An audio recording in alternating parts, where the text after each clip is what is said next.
Bonjour Jean-Paul Betbès. Bonjour. Ce nouveau confinement était-il obligatoire?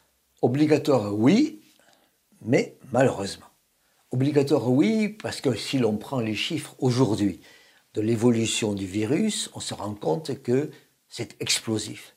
On se rend compte que la France, aujourd'hui, avec 1,2 million de cas depuis le début de la pandémie, est le premier pays d'Europe par ce nombre de cas, par ce nombre de personnes infectées, et le 5e pays du monde derrière les États-Unis, l'Inde, le Brésil et la Russie. Nous arrivons donc 5e du monde et 1er d'Europe. Il n'y a pas de quoi se vanter et c'est pour ça que malheureusement, il faut reconfiner. Reconfiner, c'est un risque énorme, c'est un risque pour les personnes, c'est un risque psychologique, c'est un risque social, c'est un risque sociologique, et c'est un risque effectivement pour les petits commerces, c'est un risque pour les artisans qui peuvent mourir. Pour les restaurants, pour les théâtres, pour les cinémas. Et c'est un risque aussi pour les entreprises, les petites entreprises qui auront des difficultés à s'organiser, et même les grandes qui auront des difficultés effectivement à fonctionner. Nous avons donc pris, et nous allons prendre un risque considérable qui va mettre en jeu la reprise économique qui était timide et qui se mettait en place peu à peu au 3e trimestre.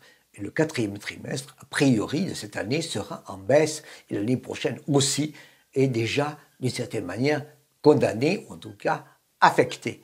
Nous voyons bien le problème que nous avons dans cette pandémie et le chiffre pour rendre compte, ou l'indicateur pour rendre compte, c'est R0. R0, c'est à partir d'une personne qui est malade, combien de personnes va-t-elle infecter? Aujourd'hui, R0 est égal à 1,3.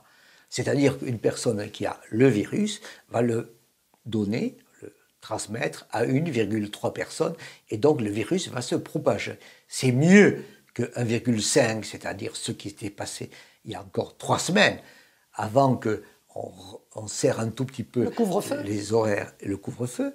C'est vrai que le couvre-feu a aidé de passer de 1,5 à 1,3, mais 1,3, ça n'est pas suffisant. 1,3, c'est en train de se relâcher, et 1,3, ça permet justement au virus de continuer à se propager, alors que les vies sont en jeu, et alors que les hôpitaux se remplissent. Nous avons donc nécessairement à prendre des mesures plus fortes, plus violentes.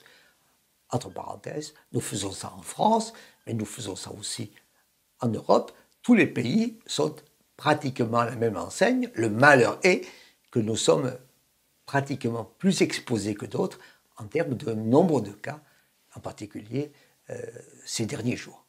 Cela va-t-il provoquer un effondrement commercial, économique, de chômage?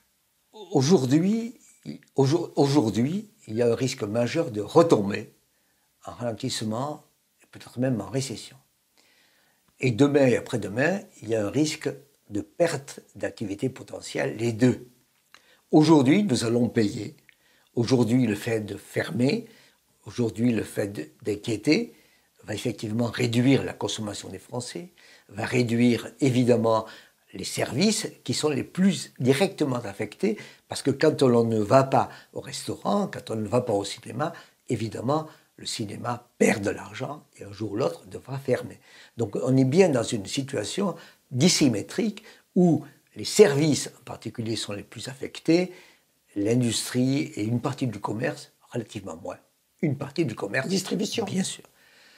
Mais à côté de ça, l'inquiétude va jouer. À côté de ça, les entreprises vont devoir licencier. Il va y avoir donc dans les mois qui arrivent une remontée des faillites et une remontée du chômage qui va peser sur la psychologie, sur la consommation, sur le désir d'investissement des entreprises.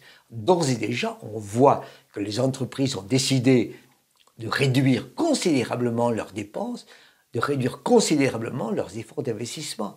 Donc on voit bien à quel point, aujourd'hui, on a une ombre portée de ce qui se passe et du reconfinement sur 2021 et 2022. Autrement dit, nous ne sommes pas sortis de l'auberge. Au contraire, il va y avoir un virus qui va durer, ce qui est un virus de l'inquiétude, un virus de la peur, un virus en quelque sorte de la crise économique. Le virus nous a rendus malades, a tué certains d'entre nous, mais en même temps, et pendant longtemps, il a pesé sur la psychologie, sur les entreprises et sur les décisions et sur l'emploi. C'est donc ça qui oblige aujourd'hui à reconfiner, mais oblige aussi, surtout, à expliquer les enjeux pour que les comportements changent, pour que les attitudes changent et pour que le fameux R0 enfin baisse.